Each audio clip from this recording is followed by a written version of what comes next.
മജുന് ഈ പറയുന്ന മീശയുടെ പരിപാടി അടക്കം പ്രസിഷൻ. മീശയുടെ അളവ് ഇതാണ്. ഇടക്ക് ഡെയിലി ഇങ്ങനെ ഒന്ന് നോക്കും, ഒത്തിരി കൂടിയിട്ടുണ്ടല്ലോ, ആ കട്ട് ചെയ്ത് അങ്ങനെ നിൽക്കും. രണ്ടും ഉദ്ദേശം ഉണ്ടായി അയാൾക്ക്. സുഹൃത്തായതിന്റെ മുതലെടുപ്പുണ്ടല്ലോ, അതായത് വന്നപ്പോ തന്നെ വന്ന ദിവസം തന്നെ ഇത് കുറച്ച് ഇത്രയും ആക്കി. ഇനിയിപ്പൊ തനിക്ക് പുറത്തേക്ക് ഇറങ്ങാൻ പറ്റില്ലല്ലോ, അല്ലെങ്കിൽ നമ്മൾ അതിന്റെ ഇടയിൽ പോയി വേറെ സിനിമ. കോമഡി എന്താണെന്നറിയൂ, നവാസ് എന്നെ വിളിച്ചിട്ട് പറയുവേ, പിന്നെ എന്തെങ്കിലും അവസരം ഉണ്ടെങ്കിൽ പറയൂന്നൊക്കെ. ഞാൻ വീട്ടിലിരിക്കുന്നതായിരിക്കും. 365 സിനിമ. ഈ സിനിമ നമ്മൾ ചിലപ്പോൾ ഒരു വെസ് ആൻഡേഴ്സണോ അല്ലെങ്കിൽ അങ്ങനെ പോയി അറ്റ് ദ സെയിം ടൈം ഒരു പൊന്മുട്ടയിടുന്ന താറാവോ അല്ലെങ്കിൽ പെരുവണ്ണാപുരം അങ്ങനത്തെ ഉള്ള ഒരു പരിപാടി വെച്ചിട്ടുള്ള എന്നൊരു ചെറിയ മാജിക്കൽ റിയലിസം ഉണ്ട്, ഒരു ഫാന്റസിയുള്ള ലോകം. നമുക്ക് പരിചിതമല്ലാത്ത എന്നാൽ ഭയങ്കര ഇൻട്രസ്റ്റിംഗ് ആയിട്ടുള്ള ഒരു ലോകം ഇയാള് ക്രിയേറ്റ് ചെയ്തു. ഞാനിപ്പോ എല്ലാം ഞാൻ പറയുന്നത് പരീക്ഷയിൽ തന്നെ കോപ്പി അടിച്ചുകൊണ്ടിരിക്കണം. വിനയനെ ഫോളോ ചെയ്യുന്ന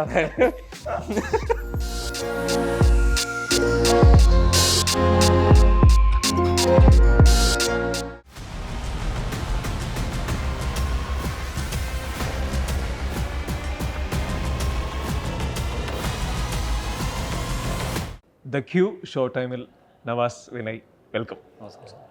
ആദ്യം ചോദിക്കാനുള്ളത്, പെരുമാനി ടീസറിലാണെങ്കിലും പോസ്റ്ററിലാണെങ്കിലും ടൈറ്റിലാണെങ്കിലും ഒക്കെ ഒരു ഫാൻറ്റസി, ഒരു നാട്, ഒരു നോട്ട് സോ റിയൽ വേൾഡ് ആണല്ലോ. അത്തരം ഒരു പശ്ചാത്തലത്തിലെ ഒരു കഥാപാത്രമായി അഭിനയിക്കുമ്പോൾ, കഥാപാത്രത്തെ പറ്റി കേൾക്കുമ്പോൾ, ശേഷം പെർഫോം ചെയ്തൊരു പ്ലേ ബാക്ക് ഒക്കെ കാണുമ്പോൾ നിങ്ങളുടെ മൊമെൻറ്റ്സ് എങ്ങനെയാണ്? ഭയങ്കര ഹാപ്പിനെസ് ആയിരുന്നു. ഒന്ന് ഈ പറയുന്ന പോലെ ഈ ആക്ടേഴ്സിനെ എപ്പോഴും എക്സൈറ്റ് ചെയ്യുന്നത് നമ്മൾ പുതിയ കാര്യങ്ങൾ ചെയ്യുമ്പോഴാണ്. പുതിയ ജോണറുള്ള സിനിമകൾ വരിക, പുതിയ തരം കഥാപാത്രങ്ങൾ ചെയ്യുക. അപ്പോൾ മജു ഈ ഐഡിയ പറഞ്ഞപ്പോൾ, ഈ തിരക്കഥ വായിച്ചപ്പോൾ, ഈ കഥാപാത്രത്തിനെ കുറിച്ച് പറഞ്ഞപ്പോഴൊക്കെ ഭയങ്കര എക്സൈറ്റിംഗ് ആയിരുന്നു. അതുകൊണ്ട് തന്നെ ഈ സിനിമ എന്ന് പറയുന്ന ഒരു പരിപാടിയിൽ സ്ട്രക്കായി അതിൻ്റെ ഒരു ഡേറ്റ്സ് ഒക്കെ കിട്ടിയതിന് ശേഷം നമ്മൾ വേറൊരു സിനിമയെ കുറിച്ചിട്ട് ആലോചിച്ചിട്ടില്ല. സംഭവം ശരിക്കും നമുക്ക് കുറച്ച് ദിവസങ്ങൾ 10-20 ദിവസമൊക്കെ ഷൂട്ടുള്ളൂ. പക്ഷേ ഈ പറയുന്ന പോലെ സിനിമയിലെ വേറെ സൗഭാഗ്യങ്ങളുണ്ടല്ലോ, ഈ നമ്മൾ പറയുന്ന പോലെ പൈസ അല്ലെങ്കിൽ പോപ്പുലാരിറ്റി, ഫെയിം എന്നൊക്കെ പറയുന്നതിൻ്റെയൊക്കെ ഒരുപാട് മുകളിൽ നിൽക്കുന്ന ഒരു ഹൈ തരുന്ന ഒരു പരിപാടി ക്രിയേറ്റീവ് സാറ്റിസ്ഫാക്ഷൻ അല്ലെങ്കിൽ ക്രിയേറ്റീവായിട്ടുള്ള ക്രേവിങ് സാറ്റിസ്ഫൈ ചെയ്യപ്പെടുന്നതാണ്. അപ്പോൾ അങ്ങനെ ഭയങ്കരമായിട്ട് എൻജോയ് ചെയ്ത ഒരു സിനിമയാണ്. പിന്നെ എപ്പോഴും ഇത് ഭയങ്കര വെൽ റിട്ടേൺ ആയിട്ടുള്ള സ്ക്രിപ്റ്റാണ്, ഒരു ഭയങ്കര ഇൻട്രസ്റ്റിംഗ് ആയിട്ടുള്ള ക്യാരക്ടറാണ്. അതിൻ്റെ അപ്പുറത്തേക്ക് നമുക്ക് പുതിയത് എന്തെങ്കിലും ട്രൈ ഔട്ട് ചെയ്യുക എന്ന് പറയുന്ന സാധനം ഉണ്ടല്ലോ, അതാണല്ലോ നമുക്ക് ഒരു കേക്ക്, പുതിയ കാര്യങ്ങൾ ചെയ്യാൻ പറ്റുക എന്ന് പറയുന്നത്. അപ്പോൾ മജുവിന് ഈ കഥാപാത്രത്തിന്റെ A to Z പരിപാടി അറിയായിരുന്നു. കഥാപാത്രം എങ്ങനെ നിൽക്കും, എങ്ങനെ നടക്കും, ഇയാൾക്ക് സ്വർണ്ണപ്പല്ലുണ്ടാവും, ഇവിടെ ഉണ്ണി ഉണ്ടാവും, മുടി ഇങ്ങനെ മീശ ഇങ്ങനെ ഇരിക്കും, ഇതിന്റെ ഫുൾ ഡീറ്റെയിലിംഗ് ഉണ്ട് പുള്ളിയുടെ. ഇയാൾ ഈ കഥാപാത്രം എങ്ങനെയായിരിക്കും നടക്കുന്നത്, അങ്ങനെയൊക്കെ. അപ്പോൾ അത്ര വിഷനുള്ള ഒരു ഫിലിം മേക്കറിൻ്റെ കൂടെ വർക്ക് ചെയ്യുക. പിന്നെ ഇതിൻ്റെ എല്ലാത്തിനും മുകളിൽ ഞങ്ങൾ ഒരു കഴിഞ്ഞ 3-4 വർഷങ്ങളായിട്ട് വേറൊരു പ്രൊജക്റ്റുമായി ബന്ധപ്പെട്ട് സംസാരിച്ച് ഭയങ്കര ഡെപ്തുള്ള ഒരു ഫ്രണ്ട്ഷിപ്പ് ഉണ്ട് ഞങ്ങൾക്ക്. അപ്പോൾ അതെല്ലാം കൊണ്ടിട്ട് പെരുമാനി ഈ being an actor creative satisfaction തന്നാണ്. അല്ലെങ്കിൽ പെരുമാനിയുടെ പ്രോസസ്സിൽ ആ പ്രോസസ്സും പെരുമാനിയുമായി ബന്ധപ്പെട്ട മനുഷ്യരെല്ലാവരും നമുക്ക് ഒരുപാട് സന്തോഷം തന്നാണ്. ഞങ്ങൾ 19 ദിവസം അവിടെ ഉണ്ടായിരുന്നു. ലൈഫിൽ നമ്മൾ ഏറ്റവും ചെറിഷ് ചെയ്ത ദിവസങ്ങളായിരുന്നു. ഞാനതുപോലെ തന്നെ മജു 2 വർഷം മുന്നേ എന്നോട് പറഞ്ഞിരുന്നു, എടാ ഇങ്ങനെ ഒരു സാധനം ഉണ്ട്, ഞാൻ എഴുതുന്നുണ്ട്, അപ്പോൾ അതിലൊരു മുക്രീന ക്യാരക്ടർ ഉണ്ട്, ഞാൻ ഇന്നാണ് കാണുന്നത്. വേറെ ഒന്നും പറഞ്ഞില്ല. പക്ഷേ ഈ സിനിമ തുടങ്ങുന്നതിന് കുറച്ച് മുന്നേ വിളിച്ചിട്ട് എന്നോട് പറഞ്ഞു, നവാസേ മുക്രീൻ നീ എന്നെ ചെയ്യുന്നത്, ഒരുപാട് സന്തോഷം. എന്താ വെച്ചാൽ അപ്പനൊക്കെ കണ്ടിട്ട് അതിന് മുന്നേ ഫ്രണ്ട്ഷിപ്പ് എന്ന പടം ചെയ്തിരുന്നു മജു ഉണ്ട്. അപ്പോൾ അപ്പനും കൂടി കണ്ടപ്പോൾ എനിക്ക് മജു അങ്ങനെയല്ല, നമ്മൾ ചെന്ന് കൊടുത്താൽ മതി, ബാക്കിയൊക്കെ മജു ആയിക്കോളും. അപ്പോൾ താടി നീട്ടാൻ പറഞ്ഞു, കുറച്ച് താടി നീട്ടാൻ പറഞ്ഞു, താടി നീട്ടി, ബാക്കി ലുക്കൊക്കെ അവിടെ വെച്ചിട്ട് മൊട്ട അടിച്ചു, സെറ്റാക്കി. അപ്പോൾ നല്ലൊരു ക്യാരക്ടർ ചെയ്യാൻ പറ്റി. വിനയ് പറഞ്ഞ മാതിരി തന്നെ ഒരു വ്യത്യസ്തമായൊരു സാധനം. ഇതില് തമാശക്ക് ശേഷം നിങ്ങൾ ഒരുമിച്ചുള്ള കോമ്പിനേഷൻ കൂടെ വരാണല്ലോ. കൊറേ ഞാൻ കളിക്കുന്നു എന്ന് വിനയനെ വിളിച്ചു പറഞ്ഞു, വിനയ ഏതെങ്കിലും പറയണേ, വിനയ ഭയങ്കര സെലക്റ്റീവ് ആണ്. കോമഡി എന്താണെന്നറിയൂ, നവാസ് എന്നെ വിളിച്ചിട്ട് പറയൂ, വിനയ എന്തെങ്കിലും അവസരം ഉണ്ടെങ്കിൽ പറയൂന്നൊക്കെ.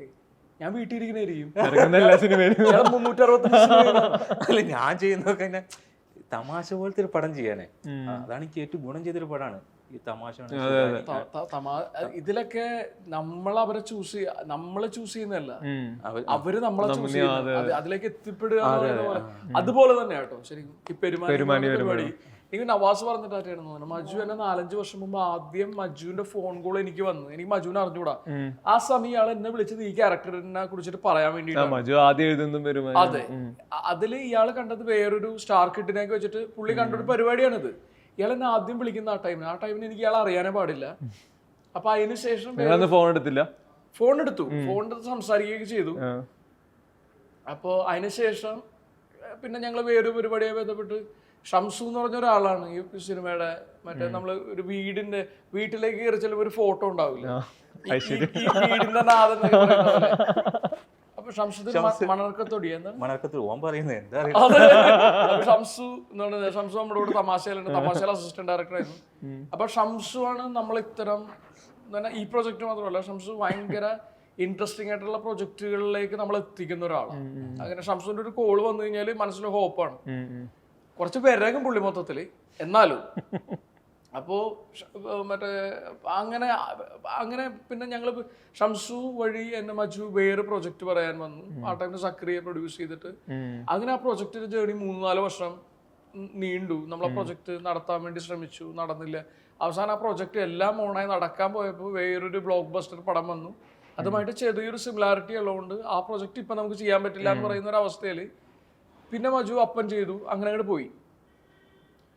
അപ്പോൾ മജു എപ്പോഴും ഫോൺ വിളിച്ചാൽ കിട്ടില്ല. അപ്പൊ എന്റെ പ്രശ്നം എന്ന് പറഞ്ഞാൽ ഞാൻ ഫോൺ വിളിച്ചിട്ട് ഞാൻ ഒരു കാര്യമില്ലാണ്ട് ആരെയും ഫോൺ ചെയ്യില്ല. അപ്പൊ ഫോൺ ചെയ്തിട്ട് അദ്ദേഹം എടുത്തില്ല. അപ്പൊ ഞാനും വിളിക്കാണ്ടായി. അങ്ങനെ ഫോൺ എടുത്തപ്പോൾ ഞങ്ങൾ അങ്ങോട്ട് വഴക്കൊക്കെ കിട്ടും. ഞാൻ തനിക്ക് എന്താ ഫോൺ എടുത്താൽ ഞാൻ ഇത്ര അതായത് ലെജൻഡറി ആയിട്ടുള്ള ഫിലിം മേക്കേഴ്സിന്റെ സിനിമകളിലൊക്കെ ഞാൻ വർക്ക് ചെയ്തിട്ടുണ്ട്. ഞാൻ അവരാരും വിളിച്ച് ബുദ്ധിമുട്ടിക്കില്ല. തന്നെ വിളിക്കുന്നത് ഞാൻ എൻ്റെ അടുത്ത സുഹൃത്തായതുകൊണ്ടിട്ടാണെന്നൊക്കെ പറഞ്ഞ് നമ്മൾ അതിന് കുറേ നാളെ ഞാൻ സംസാരിച്ചിട്ടില്ല. ഒരു ദിവസം ഞാൻ വിളിക്കുകയും ഞാൻ ഇദ്ദേഹത്തോട് സംസാരിച്ച് ചോദിച്ചു ഇതുപോലെ ഞാൻ എന്താ ലൈഫിൽ എന്താണ്. അപ്പോൾ പറഞ്ഞു ഇതേപോലെ ഒരു പരിപാടി ആലോചിക്കുന്നുണ്ട്, പിന്നെ അത് ലുക്കുനെ വേറൊരു ആക്ടറിനെ വെച്ചിട്ടാണെന്നുള്ള കാര്യത്തിൽ. അപ്പം ഞാൻ പറഞ്ഞു കഴിഞ്ഞ 3-4 വർഷം നമ്മൾ ഒരുമിച്ച് വേറെ പ്രൊജക്റ്റിലൊക്കെ വർക്ക് ചെയ്ത് നമ്മൾ എപ്പോഴും സംസാരിച്ച് ഇത്ര അടുത്ത സൗഹൃദമൊക്കെ ഉണ്ടിട്ട് താൻ വേറെ ആക്ടേഴ്സിനെ കൊള്ളാൻ മജു എന്നൊക്കെ പറഞ്ഞിട്ട് ആ ഒരൊറ്റ ഫോൺ കോളിൽ ഞാൻ ഇയാളെ കൺവിൻസ് ചെയ്തു മറ്റേ ക്യാരക്ടർ ഞാൻ ചെയ്യാന്നുള്ളത്. എന്നിട്ട് ആ ഒരു ഫോൺ കോളിൽ തന്നെ മജു ഡിസിഷൻ എടുത്തു. കാര്യം അത് ഞാൻ പറഞ്ഞത് അതായത് അവര് നമ്മളെ ചൂസ് ചെയ്യുന്നതാണ്. അപ്പൊ ഞാൻ ഒരു അർത്ഥത്തിൽ ഇത് പിടിച്ചു വാങ്ങിയതാണ്. അപ്പൊ അതിന് ആ ഒരു തരത്തിൽ പുള്ളി എന്നെ ക്രൂശിച്ചിട്ടുണ്ട് എന്തായാലും.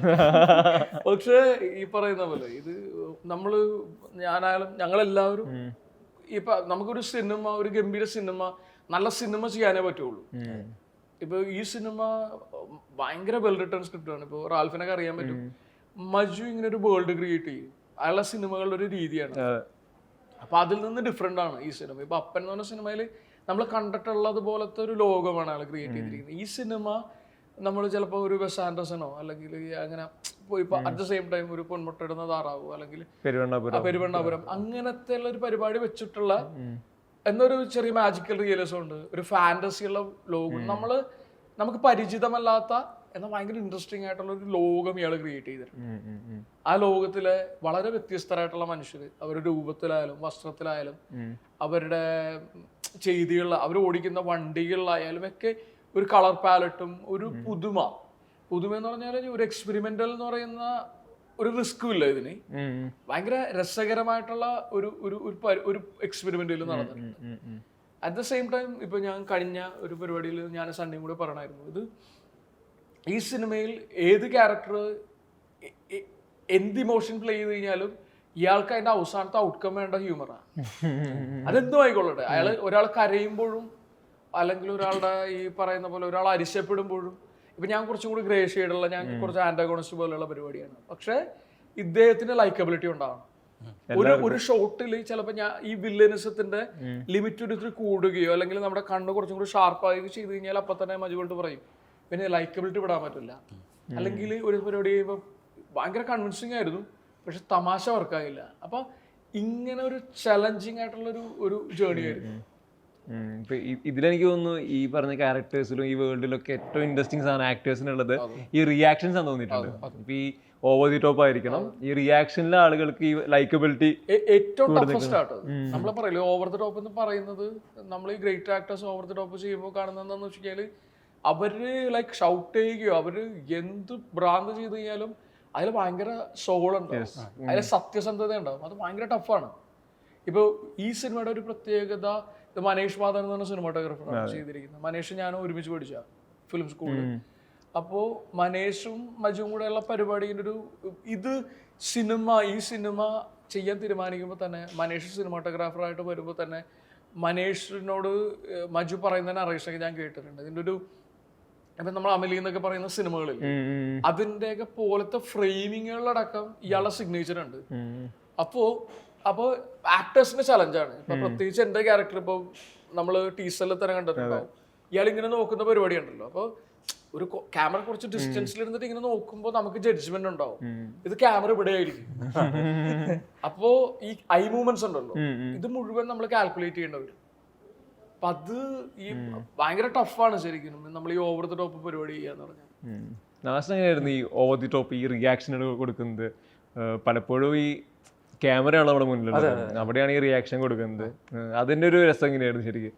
അത് കൊടുക്കന്നെ വേണ്ടി എടുത്തോട്ടെ കൊറേ കൊടുക്കും. മജു ഒരു നിലക്കും വിടൂല, അതാ രസം. നമ്മളിപ്പോ ആദ്യം ഒന്ന് കൊടുത്തു നോക്കും, അത് മജു ഒരു കറക്റ്റ് പറഞ്ഞുതരും, ഇനി എത്ര ഇതാക്കണ്ട ഇത്ര ആക്കണ്ട. നമ്മൾ സേഫാണ്, എത്ര ടേക്ക് പോയാലും പ്രശ്നമില്ല. അത് കിട്ടുന്നവരെ എടുക്കും മജു. ഓരോ സാധനം ഇട്ട് കൊടുക്കും. പിന്നെ പുലികളാണ് കൂടെ ഉള്ളത്. പിന്നെ ഇവര് ഭയങ്കര ഹെൽപ്പിംഗ് അല്ലേ. സണ്ണിച്ചനാണ് ലുക്ക് ആണെങ്കിലും ഒക്കെ പറഞ്ഞു തരാണ്. സണ്ണിയുടെ അടുത്താളാ. സണ്ണി വന്നു കഴിഞ്ഞാലുള്ള ഒറ്റ കുഴപ്പം എന്താന്ന് വെച്ച് കഴിഞ്ഞാൽ പിന്നെ നമ്മളാരും ഞാൻ പറയുന്നത്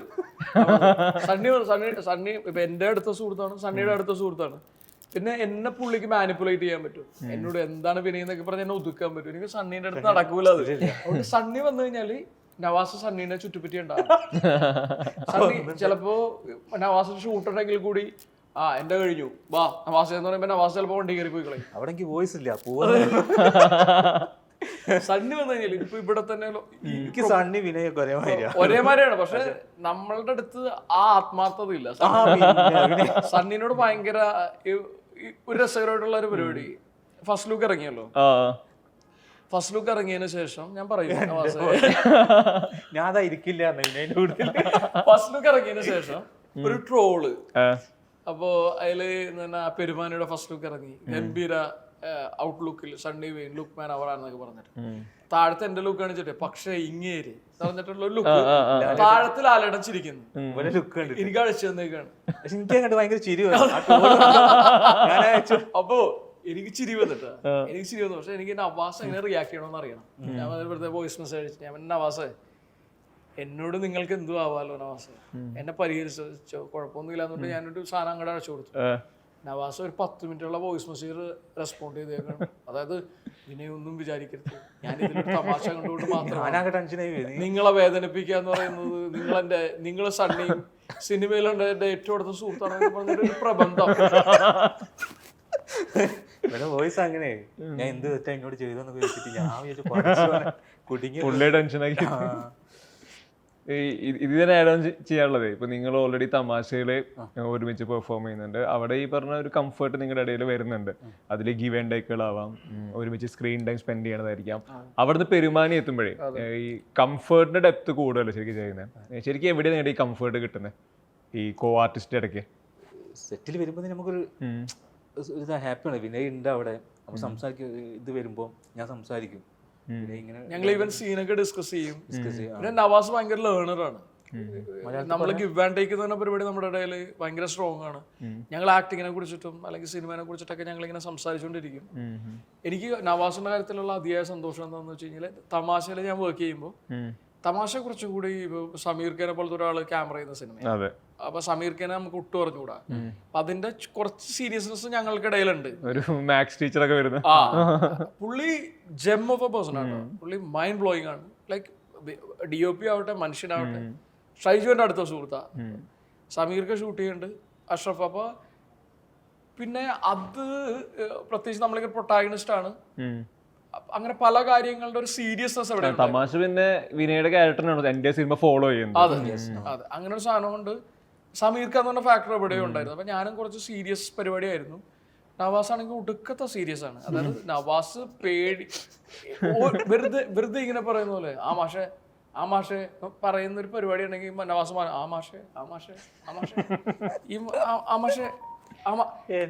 ഓവർ പ്രിപ്പറേഷനെ ഡയലോഗ് ഉണ്ടെങ്കിൽ പിന്നെ ഒന്നും കാണില്ല. ആ ഒരു ലെവലിലായിരുന്നു. പക്ഷെ നവാസിനൂടെ അറിഞ്ഞുകൂടാത്ത ഒരു പരിപാടി, നവാസിന്റെ ഒരു ടാലന്റും പൊട്ടൻഷ്യലിനെ കുറിച്ചിട്ടൊക്കെ നവാസ് എത്രത്തോളം അവെയർ ആണെന്ന് എനിക്ക് അറിഞ്ഞുകൂടാ. നവാസ് ഞാൻ വർക്ക് ചെയ്തിട്ടുള്ള ഏറ്റവും നല്ല ആക്ടേഴ്സിൽ ഒരാളാണ്. Being a friend, being an actor. അപ്പൊ നിങ്ങൾ തമാശ കണ്ട ആളുകൾക്ക് അറിയാം നമ്മൾക്കിടയിലുണ്ടായ ഒരു കെമിസ്ട്രിയും പരിപാടിയൊക്കെ കിട്ടും. അപ്പോൾ അവിടുന്ന് നവാസ് എനിക്ക് തോന്നുന്നു ഒരുപാട് സിനിമകൾ ചെയ്തുകൊണ്ടിട്ടാണ് തോന്നുന്നത്. കാര്യം വീട്ടിൽ ഇരിക്കാറില്ലല്ലോ, ഡെയിലി ഷൂട്ടിംഗ് ആയതുകൊണ്ടിട്ട് അവിടുന്ന് ഒരുപാട് ഗ്രോ ചെയ്തു. അല്ലെങ്കിൽ ഈ പെരുമാനിലേക്ക് എത്തുമ്പോൾ ആസ് ആൻ ആക്ടർ പുള്ളി ഒരുപാട് കോൺഫിഡന്റ് ആയി. അപ്പൊ അതെനിക്ക് സെൻസ് ചെയ്യാൻ പറ്റിയിരുന്നു.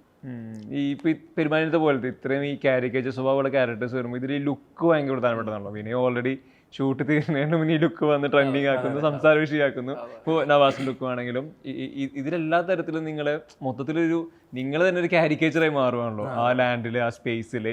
ഈ ക്യാരക്ടറിന്റെ ഔട്ട്ലുക്ക് അതെങ്ങനെ ശരിക്കും സപ്പോർട്ട് ചെയ്യുന്നത് നിങ്ങളെ? നിങ്ങൾ ചിലപ്പോൾ ഫുൾ മേക്കപ്പിൽ നിന്ന് കണ്ണാടി മുന്നിൽ വന്ന് നിൽക്കുമ്പോൾ അവിടെ നവാസ് അല്ലല്ലോ കാണുന്നത്. അതിന്റെ ഒരു ട്രാൻസ്ഫോർമേഷൻ എങ്ങനെയാണ്? അല്ല, ആ ലുക്ക് പിടിച്ചപ്പോൾ നമ്മൾ കണ്ണാടി നോക്കുമ്പോൾ നമുക്ക് ആ ഒരു മുക്രി എന്നാണ് എൻ്റെ അപ്പം അത് നമുക്ക് തന്നെ തോന്നും ആ നടത്തത്തിലും ഇതിനൊക്കെ. പിന്നെ അങ്ങനെ അങ്ങോട്ട് പോയി ഞാൻ ആ ലുക്കും പിടിച്ച് ഇതാക്കിയിട്ട് ഒരു ക്യാരക്ടറും പിടിച്ചിട്ട് പിന്നെ ഒന്നും ചെയ്യേണ്ട ആവശ്യം വന്നില്ല. നിങ്ങൾ പറഞ്ഞ പോലെ തന്നെ മുട്ട അടിച്ച് മീസ പഠിച്ചു താടിയൊക്കെ ആക്കിയിട്ട് നമ്മളെല്ലാം ഒരു ക്യാരക്ടറായി മാറി നമ്മൾ. പിന്നെ ഒരു 50% പരിപാടി കഴിഞ്ഞു. അതായത് മജുവിന്റെ ഇത് എല്ലായിടത്തും പറയുന്ന പോലെ നല്ല ആളുകളുടെ കൂടെ വർക്ക് ചെയ്യുമ്പോൾ കാര്യങ്ങൾ ഭയങ്കര എളുപ്പമാണ്. മജുവിന് ഈ പറയുന്ന മീശയുടെ പരിപാടി അടക്കം പ്രിസിഷൻ ഉണ്ട്.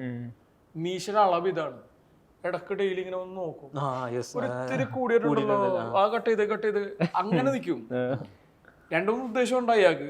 സുഹൃത്തായതിന്റെ മുതലെടുപ്പുണ്ടല്ലോ. അതായത് വന്ന ദിവസം തന്നെ ഇത് കുറച്ച് ഇത്രേ ആക്കി. ഇനിയിപ്പൊ തനിക്ക് പുറത്തേക്ക് ഇറങ്ങാൻ പറ്റില്ലല്ലോ, അല്ലെങ്കിൽ നമ്മൾ അതിന്റെ ഇടയിൽ പോയി വേറെ സിനിമ ചെയ്താലോ,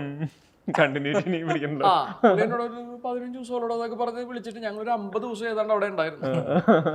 അപ്പോ അതിന്റെ അപ്പുറത്തേക്ക് ഈ പറയുന്ന പോലെ പുള്ളിക്ക് സ്വർണ്ണപ്പല്ല്, ഇവിടെ ഉണ്ണി, ഇയാളുടെ ഡ്രസ്സ് എന്നൊക്കെ പറഞ്ഞ് ഭയങ്കര പ്രിസിഷൻ ഉണ്ടായിരുന്നു. 50% സംവിധാനം തന്നെ നമ്മൾ രക്ഷപ്പെടുത്തി. നിങ്ങളുടെ കാഴ്ചയെ തന്നെ രജിസ്റ്റർ ആയല്ലോ. ബാക്കി 50% പണി നമ്മൾ എടുത്താൽ മതി. അപ്പൊ ലുക്ക് അത് ഭയങ്കരമായിട്ട് പ്രത്യേകിച്ച് ലുക്ക് കൊണ്ടുവന്നു. പിന്നെ ഈ പറയുന്ന പോലെ നമ്മളിലൊക്കെ ഒരു കാരിക്കേച്ചർ ഉണ്ട്.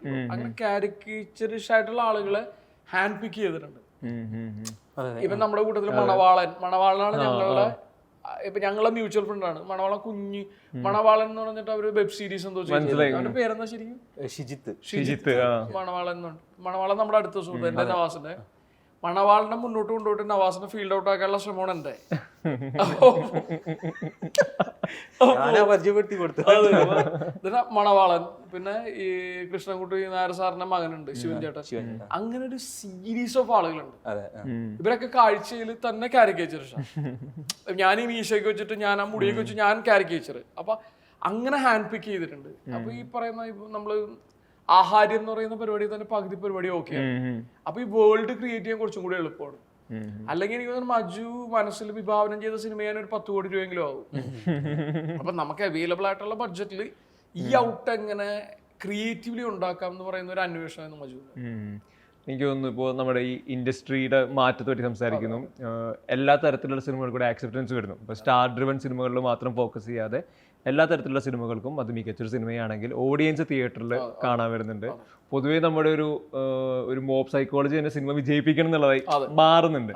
അവിടെ പെരുമാനി പോലൊരു സിനിമ വരുന്നു. അപ്പോൾ ഈ സോ കോൾഡ് ഭയങ്കരമായ സ്റ്റാർ ഡ്രിവൺ അല്ല, ബട്ട് സ്റ്റിൽ ഈ സിനിമ വരുന്ന സമയത്ത് ഇതിനെല്ലാം എല്ലാ തരത്തിലും സിനിമയ്ക്ക് എല്ലാ കണ്ടീഷനും ഒത്തൊരുമിച്ച് വരുവാണെങ്കിൽ സിനിമയെ കാണാൻ ഓഡിയൻസ് തിയേറ്ററിലേക്ക് വരുന്ന സമയം കൂടിയാണ്. നിങ്ങൾക്ക് ഈ സിനിമ ഈ സമയത്ത് തിയേറ്ററിൽ വരുമ്പോൾ ഓഡിയൻസിന്റെ അടുത്തുള്ള റെസ്പോൺസിനെ പറ്റിയുള്ള ഒരു വിഷൻ എങ്ങനെയാണ് ശരിക്കും? നമുക്കുള്ള വിശ്വാസം സിനിമ ഗംഭീര സിനിമയായിരിക്കും. സിനിമ ഗംഭീര സിനിമ നമുക്ക് എപ്പോഴും ആസ് എൻ ആക്ടർ അല്ലെങ്കിൽ ആസ് എ ഫിലിം മേക്കർ ചെയ്യാൻ പറ്റുന്ന ഒരു പരിപാടി നമുക്ക് നല്ലൊരു സിനിമ ചെയ്യാനല്ല പറ്റും. പിന്നെ ഒരു മലയാള സിനിമ ഇൻഡസ്ട്രിയിൽ വർക്ക് ചെയ്യുന്ന ഒരു ആക്ടേഴ്സ് എന്നുള്ള തരത്തിൽ നമ്മൾ ഭയങ്കര പ്രൗഡാണ്. കാര്യം എന്താണെന്ന് വെച്ച് കഴിഞ്ഞാൽ ഇത്ര നാൾ നമുക്ക് എവിടെയോ മനസ്സിലുണ്ടായിരുന്നു, അതായത് തമിഴ് സിനിമ ഇവിടെ വന്നിട്ട് വലിയ ബിസിനസ് നടത്തി പോകുന്നു, തെലുങ്ക് സിനിമ വരുന്നു, നമ്മുടെ മലയാള സിനിമ നമുക്കിടയിലും കുറച്ച് ദുബായിലും മലയാളികളുള്ള കുറച്ച് സ്ഥലങ്ങളിൽ മാത്രം ഒതുങ്ങുന്നു എന്ന് പറയുന്നതിൻ്റെ ഒരു മാർക്കറ്റിലായ്മ നമ്മളെ, അതുകൊണ്ടാണ് നമ്മുടെ ഇൻഡസ്ട്രി ബഡ്ജറ്റ് വൈസ് ഭയങ്കരമായിട്ട് വലുതാകാത്തതെന്നാണ് ഞാൻ വിശ്വസിക്കുന്നത്. പക്ഷേ ഇന്നിപ്പോ ഇന്ത്യയിലെ ഏറ്റവും കോണ്ടന്റ് ഡ്രിവൻ ആയിട്ട് സിനിമകൾ ഉണ്ടാക്കുന്നത് നമ്മളാണ്.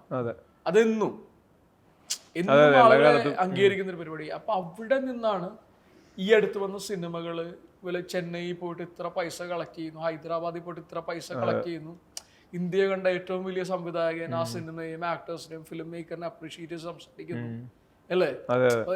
ലെജൻഡറി ആയിട്ടുള്ള കമൽഹാസൻ സാർ, രജനീകാന്ത് സാറൊക്കെ വന്നിട്ട് നമ്മുടെ ഒരു വലിയൊരു കമേഴ്ഷ്യൽ സിനിമയെ അപ്രീഷിയേറ്റ് ചെയ്യുന്നു. ഇത് നമ്മളെ സംബന്ധിച്ച് ഭയങ്കര ഹാപ്പിനെസ് ആണ്, നമ്മുടെ ഇൻഡസ്ട്രി വലുതാവുന്നതാണ്. അപ്പൊ ആ ഒരു കാലഘട്ടത്തിലാണ് നമ്മൾ പെരുമാനിയും കൊണ്ട് വരുന്നത്. അപ്പൊ പെരുമാനിയുടെ ഏറ്റവും വലിയ ബേസിക് പരിപാടി എന്താണെന്ന് വെച്ച് കഴിഞ്ഞാൽ ഇത് മാസിന് വേണ്ടി എടുത്ത സിനിമ തന്നെയാണ്. പിന്നെ പെരുമാനിയുടെ ഒരു സ്ട്രെങ്ത് നമുക്കിടയിൽ ഒരു പർട്ടിക്കുലർ ക്ലാസിന്റെ സിനിമയല്ലേ. അപ്പൊ ഈ സിനിമ കണ്ടിട്ട് ഒരു ഫിലിം മേക്കർ എന്നെ വിളിച്ചിട്ട് പറഞ്ഞെന്താന്ന് വെച്ച് കഴിഞ്ഞാൽ ഇവിടെ ഇത് പൊന്മുട്ടിയുടെ താറാവൂല ഉണ്ടെന്ന് പറഞ്ഞു, നിങ്ങൾ ഈ സിനിമ ഇങ്ങനെ പ്രൊമോട്ട് ചെയ്യണമെന്ന് പറഞ്ഞു. അപ്പൊ വേറൊരാൾ കണ്ടിട്ട് വേറൊരു മനോഹരമായിട്ടുള്ള സിനിമയെ കുറിച്ചിട്ട് വെസ് ആൻഡേഴ്സന്റെ പടങ്ങളുടെ അങ്ങനെ പല കാര്യങ്ങൾ പറയുന്നുണ്ട്. അപ്പൊ എല്ലായിടത്തു നിന്നും നല്ല അഭിപ്രായമാണ് കേൾക്കുന്നത്. അപ്പോൾ സിനിമ ഈ ഏറ്റവും ഇപ്പൊ മെയ് 10 തീയതി ഇറങ്ങുമ്പോൾ ഏറ്റവും അടുത്ത് തന്നെ നമുക്ക് ആളുകളെ തിയേറ്ററിലേക്ക് എത്തിക്കാൻ പറ്റുക എന്ന് പറയുന്നതാണ് നമ്മുടെ ശ്രമം. പിന്നെ സംസാരിക്കേണ്ടത് സിനിമയാണ്. സിനിമ സംസാരിക്കുന്നുള്ള 100% ഉറപ്പ് നമുക്കുണ്ട്. അപ്പോൾ ഭയങ്കര ഹോപ്പ്ഫുൾ ആണ്. പ്രത്യേകിച്ച് ഒന്ന് നമ്മൾ ബീങ് ആൻ ആക്ടേഴ്സ്, അതിൻ്റെ അപ്പുറത്തേക്ക് മജു എന്ന് പറയുന്ന ഒരു ഫിലിം മേക്കർ. കാര്യം എന്താണെന്ന് വെച്ച് കഴിഞ്ഞാൽ അയാളുടെ ഭാഗത്തു നിന്ന് അയാൾ ഇനി ചെയ്യാൻ ഇരിക്കുന്ന പരിപാടികളെ കുറിച്ചിട്ടൊക്കെ വളരെ കൃത്യമായിട്ടുള്ള ധാരണയുള്ള ആളുകളാണ് ഞങ്ങൾ. അപ്പം ആസ് എ ടീം നമുക്ക് മുന്നോട്ട് പോകണം. പിന്നെ മജു വിഭാവനം ചെയ്യുന്ന അല്ലെങ്കിൽ മജുവിന് ഉണ്ടാക്കാൻ ആഗ്രഹിക്കുന്ന ലോകങ്ങളുണ്ടല്ലോ, അതുണ്ടാക്കാനുള്ള എല്ലാ ഫെസിലിറ്റീസും അല്ലെങ്കിൽ ആ ഒരു ബഡ്ജറ്റിലേക്കൊക്കെ പുള്ളിക്ക് ട്രാവൽ ചെയ്യണമെങ്കിൽ പെരുമാനി പോലെയുള്ള സിനിമ വലിയൊരു സാമ്പത്തിക വിജയമായി മാറണം. എന്തോന്നു ഓഡിയൻസിന്റെ അടുത്തോട്ട് പെരുമാനി വരുന്ന സമയത്ത് പറഞ്ഞ എല്ലാ പടങ്ങളും ഇപ്പൊ നല്ല വിജയമാണ്. നല്ല തിയേറ്ററിലൊക്കെ നല്ല ആളുമുണ്ട്, കോഴിക്കോടാണെങ്കിലും ഇപ്പൊ നല്ല ആളുണ്ട്. പക്ഷെ ഈ മജു പറഞ്ഞ പടം നമ്മൾ സേഫാണ്. ഇപ്പൊ ഞാൻ കണ്ടില്ല, പക്ഷെ കണ്ടവരൊക്കെ പറഞ്ഞു പക്ഷേ മൊത്തത്തിൽ അടിപൊളിയായിട്ട് വന്നിട്ടുണ്ട്. അപ്പൊ ആ ഒരു ധൈര്യം ഉണ്ട് ഇപ്പോഴും. നല്ല പടം ആൾക്കാർ കേറില്ലോ എന്തായാലും നല്ല പടം ആകുമ്പോ. അപ്പൊ ആ ഒരു സന്തോഷത്തിലുള്ളത്. ചലഞ്ചിങ് ആണ് ഈ ടൈം എന്ന് പറയാൻ, ചലഞ്ചിങ് തന്നെ. കാര്യം എന്താന്ന് വെച്ച് കഴിഞ്ഞാല് വലിയ സ്റ്റാർ പവറുള്ള പടങ്ങൾ വരുന്നുണ്ട്. ഒരു വലിയ സിനിമ ഇറങ്ങിയതിന് ശേഷമാണ് നമ്മുടെ പടം വരുന്നത്. നമ്മുടെ സിനിമ ഇറങ്ങി ഒരാഴ്ച കഴിയുമ്പോൾ വലിയ സിനിമ വരുന്നുണ്ട്. പക്ഷെ വിശ്വാസം എന്താണെന്ന് അറിയാം, ഇപ്പൊ നമ്മളെ പോലെയുള്ള സാധാരണക്കാര് ഇത്ര കോമ്പറ്റേറ്റീവ് ആയിട്ടുള്ള ഇൻഡസ്ട്രിയിൽ സർവൈവ് ചെയ്യുന്നത് നമ്മൾ ചെയ്യുന്ന വർക്കിലെ സത്യസന്ധതകൾ കൊണ്ട് മാത്രമാണ്. വേറെ ഒന്നുമില്ല. ഇപ്പൊ ഞങ്ങളൊക്കെ സിനിമയിൽ അഭിനയിക്കുക എന്ന് പറയുന്ന ആഗ്രഹം ഞങ്ങളുടെ മാത്രമാണ്, വേറൊരാളുടെ ആഗ്രഹമല്ല. നമ്മളുടെ ആഗ്രഹം കൊണ്ട് മാത്രം. അപ്പോൾ നമ്മുടെ സിനിമകൾ ഇതിനു മുമ്പ് വർക്കായിട്ടുള്ളതൊക്കെ നല്ല സിനിമയാണെങ്കിൽ എപ്പോഴും സ്വീകരിക്കപ്പെട്ടിട്ടുണ്ട്. ഞങ്ങൾ ആട്ടം പോലൊരു സിനിമ ചെയ്തു. ആട്ടം ജനുവരി തുടങ്ങുന്നത് ആട്ടത്തിലാണ്. അതെ. അപ്പൊ എന്താന്ന് വെച്ച് കഴിഞ്ഞാൽ അപ്പോ ഈ ആട്ടം ഈ പറയുന്ന ഒരു വലിയൊരു മൂവ്മെന്റിന്റെ തുടക്കമായി എന്ന് പറയുന്നതിൽ അതിയായ സന്തോഷമുണ്ട്. പക്ഷെ ഈ പറയുന്ന പോലെ ആട്ടം നമ്മൾ പുറത്തുനിന്ന് നോക്കിക്കഴിഞ്ഞു കഴിഞ്ഞാല് ഒരു പക്ഷെ ഇപ്പൊ ഞാനും ഷാജും ഞാനും ഒഴിച്ചു കഴിഞ്ഞാൽ വേറെ ആരും ഇല്ല പടത്തിലില്ല. പക്ഷെ ആ സിനിമ എന്തുകൊണ്ട് ആളുകൾ ഏറ്റെടുത്തു? ഒരൊറ്റ നെഗറ്റീവ് റിവ്യൂ ഇല്ലാത്ത സിനിമയായിട്ട് കേരളം അല്ലെങ്കിൽ ഭയങ്കര ഓഡിയൻസ് കണ്ട പടം, പ്രത്യേകിച്ച് ആമസോണിലൊക്കെ വന്നിട്ട് ഹ്യൂജ് പടമാണ്. അപ്പൊ അതിൽ ഒരേ ഒരു ഉത്തരം എന്താന്ന്, സിനിമ നല്ലതായതുകൊണ്ട്, സിനിമ സത്യസന്ധമുള്ള. അപ്പൊ ആ ഒരു വിശ്വാസം ആട്ടത്തിന്, ആ ഒരു വിശ്വാസം നമുക്ക് പെരുമാനിയിലുണ്ട്. പിന്നെ പെരുമാനി എന്ന് പറഞ്ഞു കഴിഞ്ഞാൽ വലിയ സ്കെയില് സിനിമയാണ്. ഒരു 70 ഡയലോഗ് പറയുന്ന ആക്ടേഴ്സിന്റെ സിനിമയിൽ. പിന്നെ ഇതിന്റെ ക്യാൻവാസ് വലുതാണ്, വൈഡ് ഫ്രെയിംസ് ആണ് പടത്തിന്റെ. പിന്നെ ഈ തുടക്കം മുതൽ അവസാനം വരെ ഈ രസച്ചരട് എന്ന് പറഞ്ഞ പരിപാടി അത് ഹ്യൂമറാണ്, ഹ്യൂമർ ഡ്രിവൻ സിനിമയാണ്. അപ്പൊ എന്തുകൊണ്ടും ഈ സിനിമ ഒരു തിയേറ്ററിക്കൽ വാച്ചാണ്. അപ്പോൾ തിയേറ്ററിൽ തന്നെ കാണുക, സിനിമയെ വിജയിപ്പിക്കുക എന്ന് പറയുന്ന ഒരു റിക്വസ്റ്റ് ആണ്. ഇതിൽ വേറൊരു സംഭവം ആഡ് ഓൺ ചെയ്യാനുള്ളത്, ഈ സ്വഭാവ നടന്മാരായിട്ടാണല്ലോ നിങ്ങൾ ഇൻഡസ്ട്രിയുടെ ഭാഗമാവുന്നത്. ഡയറക്റ്റ് വന്ന് നായക നടനായിട്ട് അങ്ങനെ തുടങ്ങുമല്ല. പലപ്പോഴും തോന്നിയിട്ടുണ്ട് ഈ സ്വഭാവ നടന്മാരായിട്ട് അഭിനയിച്ച് തുടങ്ങുന്നവർക്ക് പിന്നെ എന്തും ചെയ്യാനുള്ള ഒരു കോൺഫിഡൻസ് കുറച്ച് കൂടുതലാണ്. കാരണം ഇത് എക്സ്ട്രീമിൽ ഇവർക്ക് ബാലൻസ് ചെയ്ത് പോവാം, വേറെ ഇൻഹിബിഷൻസ് ഇല്ല, ഇമേജ് കോൺഷ്യസ് ഇല്ല. ഈ സ്വഭാവ നടന്മാരായിട്ട് പെർഫോം ചെയ്യുന്ന ഫസ്റ്റ് സിനിമ മുതൽ ഇന്നിപ്പോൾ നായകനടനായിട്ട് വിനയ് എത്തുന്നു. നവാസ്ക ബാക്ക് ടു ബാക്ക് ഇത്തരം കഥാപാത്രങ്ങൾ ഒരുപാട് ചെയ്യുന്നു. നമ്മുടെ കുരുതിയിലെ ഉമ്മറൊക്കെ പെർഫെക്റ്റ് എക്സാമ്പിളാന്ന് തോന്നുന്നു. അതുവരെ കണ്ടൊരു നവാസ് അല്ലായിരുന്നു അതിൽ വരുന്നത്. ഈ സ്വഭാവ നടനായി അഭിനയിക്കുമ്പോൾ നിങ്ങൾക്കുള്ള ശരിക്കുള്ള ഫ്രീഡം എന്താണ്? അങ്ങനെ ഫ്രീഡം ഉണ്ടോ? ഞാൻ പൊതുവേ ഉണ്ടല്ലോ, ഞാൻ സിനിമകളെ കാണുന്നത് ഞാനൊരു ക്യാരക്ടറായിട്ടാണ്. ഞാൻ നായകനായിട്ട് അഭിനയിക്കുമ്പോഴും ഞാൻ നായകനെ കാണുന്നില്ല. ഇപ്പോൾ ശ്രീനിവാസൻ മാഷ് അല്ലെങ്കിൽ മറ്റേ സോമന്റെ കൃതാവല സോമൻ, കുറുമ്പുകളിലെ മനോജ് എന്ന് പറഞ്ഞ ക്യാരക്ടർ, ഞാൻ ആ കഥാപാത്രമായിട്ടേ നോക്കാറുള്ളൂ. ഇയാൾ നായകനാണെന്നുള്ള തെറ്റ് ആ ധാരണയില്ല. ഞാൻ ഒരു കഥാപാത്രത്തിന്റെ മനസ്സ് മനസ്സിലാക്കുക എന്ന് പറയുന്ന ഒരു പ്രോസസ്സാണ്. ഇപ്പോൾ ഈ പറയുന്ന പോലെ എന്നിലുള്ള ഈ ശ്രീനിവാസൻ മാഷിനെയും അല്ലെങ്കിൽ എന്നിലുള്ള നാസറിനെയാണ് ഞാൻ അന്വേഷിക്കുന്നത്. ഞാനതിനെ ഒരു ക്യാരക്ടറിനെ നെഗറ്റീവെന്നോ പോസിറ്റീവെന്നോ ക്യാരക്ടർ ആക്ടറിനോ ഡിവൈഡ് ചെയ്യാറില്ല. എക്സൈറ്റ് ചെയ്യുക എന്നുള്ള മാത്രമേ ഉള്ളൂ. ഞാനീ പറഞ്ഞ പോലെ തന്നെ എല്ലാം ഞാൻ പറയുന്നത് എനിക്ക് പരീക്ഷയിൽ നിന്ന് തന്നെ കോപ്പി അടിച്ചുകൊണ്ടിരിക്കല്ലോ. വിനയനെ ഫോളോ ചെയ്യുന്നതാണ് എന്നോട് അത്തരത്തിലുള്ള. അല്ല, എന്താണെന്നറിയോ, ഈ ഒരു ചോദ്യം ചോദിക്കുമ്പോൾ ഞാൻ ആദ്യം കയറി ചടപടയെന്ന് പറഞ്ഞ ഉത്തരം അങ്ങോട്ട് പറഞ്ഞു തീർക്കും. പിന്നെ നവാസിനെ പറയാനുള്ള സ്പേസ് ഇല്ലത്. ഞാൻ എന്താ ചെയ്യേണ്ടത്? ഇനി അടുത്ത ഇന്റർവ്യൂ പോലെ ഞാൻ ആദ്യം നവാസിനെ കൊണ്ട് പറയിച്ചിട്ട് ബാക്കി ഞാൻ പറഞ്ഞോളാം. ഫസ്റ്റ് ഹാഫ് നവാസ് പിന്നെ ഇതിൽ ആഡ് ഓൺ ചെയ്യാനില്ല. ഇപ്പൊ കുരുതി എടുക്കുവാണെങ്കിൽ അതില് ഉമ്മർ നമ്മൾ അതുവരെ കണ്ട നവാസിന്റെ ക്യാരക്ടേഴ്സ് അല്ല. ഞാൻ അതാണ് നേരത്തെ ഞാൻ പറഞ്ഞത്, ഞാൻ വർക്ക് ചെയ്തതിൽ ഭയങ്കര ഇൻട്രസ്റ്റിംഗ് ആയിട്ടുള്ള നല്ല ആക്ടേഴ്സിൽ പെടുന്ന ആളാണ് നവാസിനെ. അങ്ങനെ പല പരിപാടികളും നവാസിനെ കൊണ്ട് ചെയ്യിക്കാൻ പറ്റും. അത് ഫിലിം മേക്കറിന്റെ ചോയ്സാണ്. ഇപ്പൊ ഈ പെരുമാനി എന്ന് പറയുന്ന സിനിമയിൽ ഇയാൾ ഇങ്ങനെ ഇരുന്നിട്ട് തിരുവാതിര കളിക്കുന്നില്ലേ, ഏതാണ്ട് ഞങ്ങൾ ചെയ്തപോലത്തെ ക്യാരക്ടറാണ് ഇയാളും ചെയ്തിരിക്കുന്നത്. ഞാൻ കണ്ടിരുന്നു, ഫസ്റ്റ് വേർഷൻ ഞാൻ കണ്ടിരുന്നു. അപ്പൊ കുരുതിയിലൊക്കെ വരുമ്പോഴത്തേക്കും അതുവരെ ചെയ്തൊരു കൈൻഡ് ഓഫ് ഫീൽ ഗുഡ് ഒന്നും അല്ലല്ലോ. ഇയാള് വന്നിക്കുമ്പോ മുതൽ ഇയാളുടെ അറ്റയർ ഔട്ട്ലുക്കും മുതൽ ഇയാൾ വേറെ മനുഷ്യനാണ്. ഈ ഉമ്മറിനൊരു ചെറിയ ഭീകരതയുണ്ട്. ഈ ഉമ്മർ എങ്ങനെ ഇപ്പൊ ഓർത്തെടുക്കുന്നത്? ഈ ഉമ്മർ പൃഥ്വിരാജ് സാറ് എന്നോട് പറഞ്ഞു, സെറ്റിലെത്തിയപ്പോൾ എനിക്ക് കഥയൊക്കെ പറഞ്ഞിരുന്നു.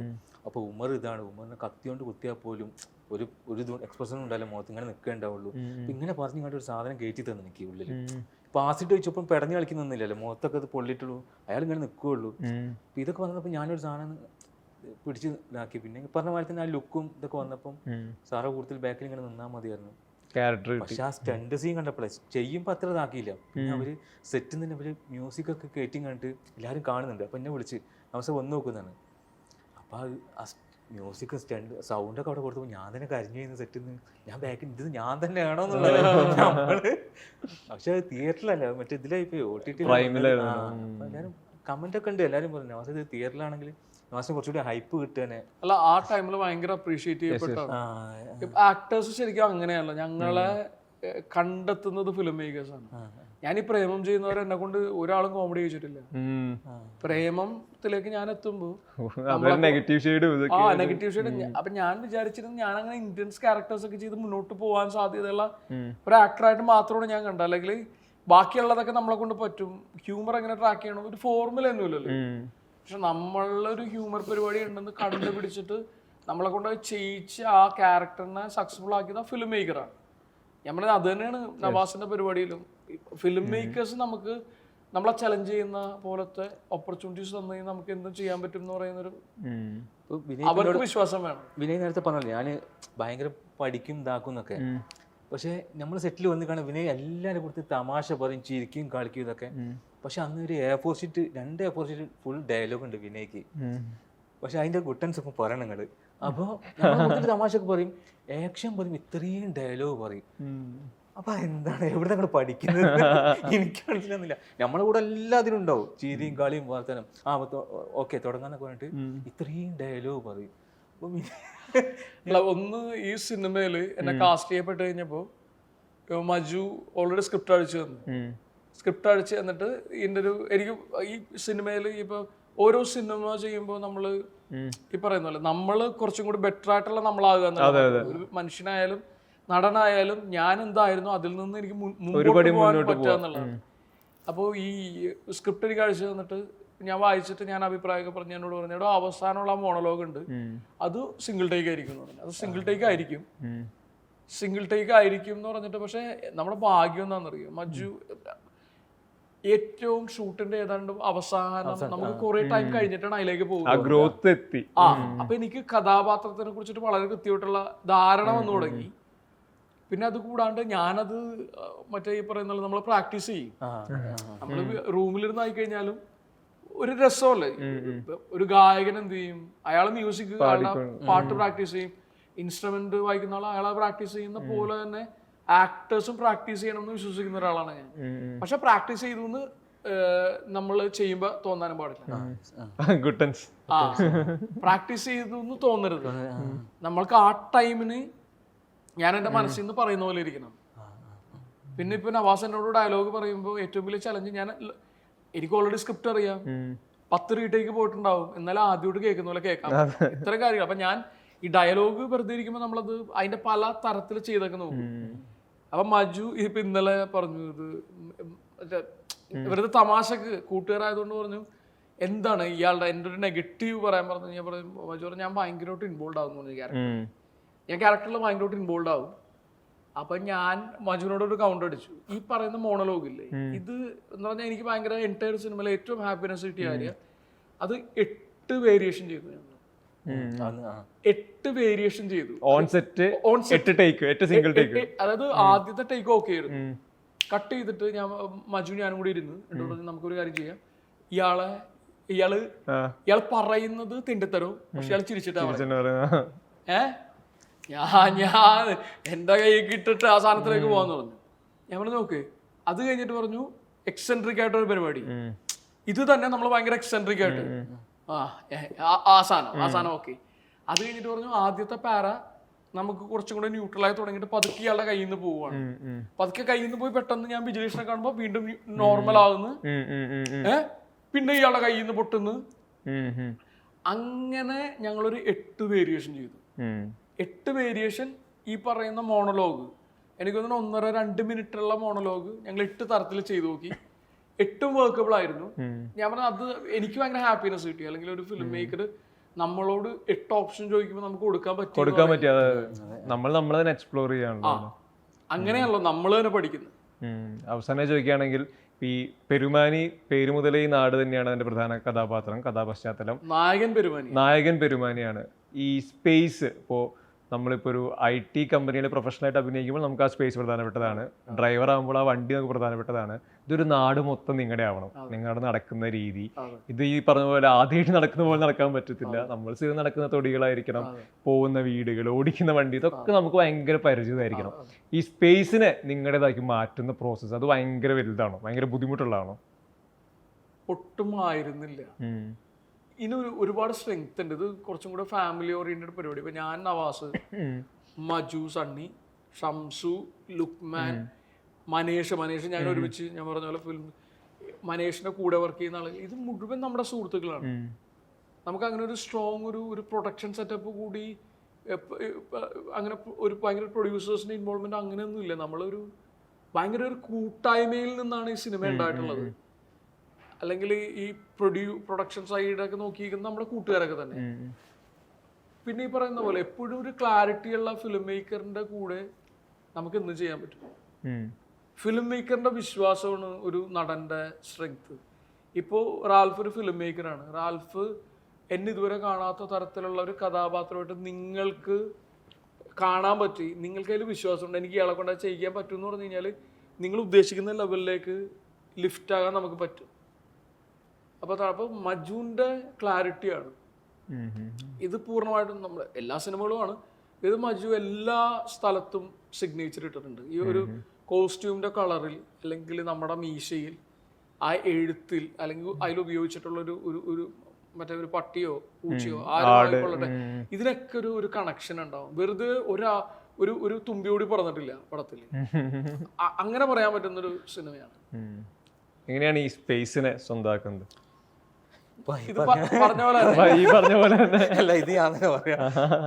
അതല്ല, ഞാനിപ്പം നമുക്ക് ഏത് സെറ്റ് പോയാലും ഫസ്റ്റ് ടേക്ക് ഓക്കെ ആയാല് നമുക്കൊരിതായി. ഇപ്പൊ ഈ സെറ്റിൽ വന്നപ്പോൾ ഞാൻ മുക്കുരിയായിട്ട് വന്നപ്പോഴും എൻ്റെ മനസ്സിലുണ്ട്, പക്ഷെ ഇത് ഫസ്റ്റ് ഓക്കെ പറഞ്ഞാൽ പിന്നെ ഞാൻ പിടിക്കും സാധനം. ഇതാണ് നവാസ്. ഒരു സാധനം കിട്ടിക്കഴിഞ്ഞാൽ പിന്നെ മജുവിൻ്റെ ഡയലോഗ് പോലും ഈ ഡയലോഗ് തന്നിക്കാണ് അത് മതി, അതിൻ്റെ കൂടുതൽ നമ്മൾ പിന്നെ കൈമന്നിടും ചളിയാണെങ്കിലും. അപ്പം നല്ലോണം ചീത്തയൊക്കെ ചെയ്യും. നമ്മൾ ആ പറഞ്ഞതൊന്നും മര്യാദയ്ക്ക് പറഞ്ഞാൽ മതി, നീ എക്സ്ട്രാ കൈമൊന്നും ഇടണ്ട. അപ്പോൾ ഇത് നമുക്ക് അറിയുന്നതുകൊണ്ട് നമ്മൾ ഇടാൻ നിൽക്കില്ല, പറഞ്ഞത് കറക്റ്റായിട്ട് ആ വേരിയേഷനും കാര്യങ്ങളൊക്കെ. അപ്പോൾ 2 ടേക്കാണ്ട് കഴിഞ്ഞപ്പോൾ ഞാൻ കയറി, നമുക്ക് നമ്മളതായിട്ടുള്ളൊരു സാധനം പിടിച്ചിതാക്കിയിട്ട് എന്തെങ്കിലും ഇട്ട് മജു പറയുമല്ലോ. അപ്പം അങ്ങനെ സ്പേസ് പിടിച്ച് ഞാൻ ഇങ്ങനെ ആയിട്ട് പോയി. ഓക്കെ, അപ്പം എന്തായാലും എല്ലാവിധ ആശംസകളും. Thank you. പെരുമാനി വലിയ രീതിയിൽ ചെയ്തവരുടെ താങ്ക് യു.